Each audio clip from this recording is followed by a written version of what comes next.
Today on Low Carb with Jennifer, I'm going to show you how to make this super easy keto teriyaki chicken.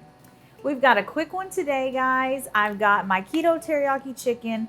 It's a really popular recipe on my blog, and I could not believe that I didn't have a video for it. So here we are making this video. It's going to be quick. A quick dinner whenever you need a quick dinner for your family. They're going to love this. It's so good. So I've got a really hot skillet. I've got it on medium-high heat, and I just put in avocado oil. It's ready to go. It's already starting to smoke a little. So let's add in our chicken. So this is 2.5 pounds of boneless, skinless chicken thighs that we cut into bite-sized pieces, and I'm cooking it in a hot skillet with a couple of tablespoons of avocado oil.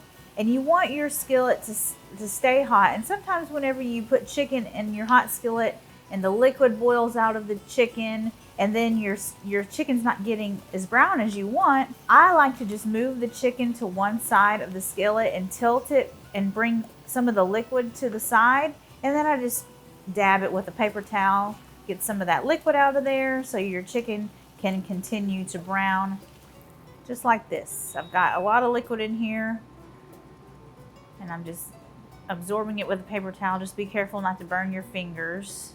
So now we can start making the sauce. So we got nice color on our chicken. I've still got my heat on medium-high heat, so I'm going to start adding the sauce ingredients. You could combine them all in a bowl, but I'm just going to add them all in the skillet. We're going to add 1/4 cup of soy sauce. And if you don't want to use soy sauce, you can use coconut aminos. That works just fine. We've got 3 tablespoons of Swerve brown sugar. And I'm really liking the Swerve brand of the brown sugar. It packs. I don't know, I just really like it. It's packable. It doesn't have that cooling sensation. It just has really good flavor. I'm going to add in some minced ginger.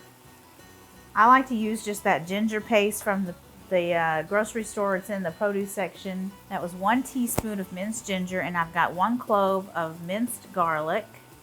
I'm also going to add in 1/2 cup of water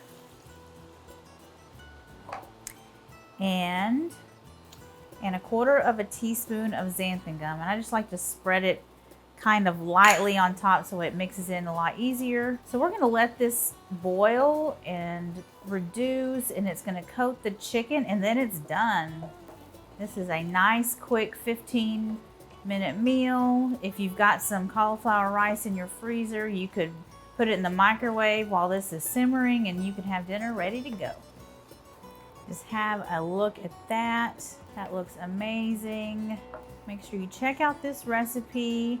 And I've got this other playlist here, if you're on YouTube, of keto takeout recipes. You're going to want to look through all of those recipes. And thank you so much for watching. I'll see you guys later. Bye.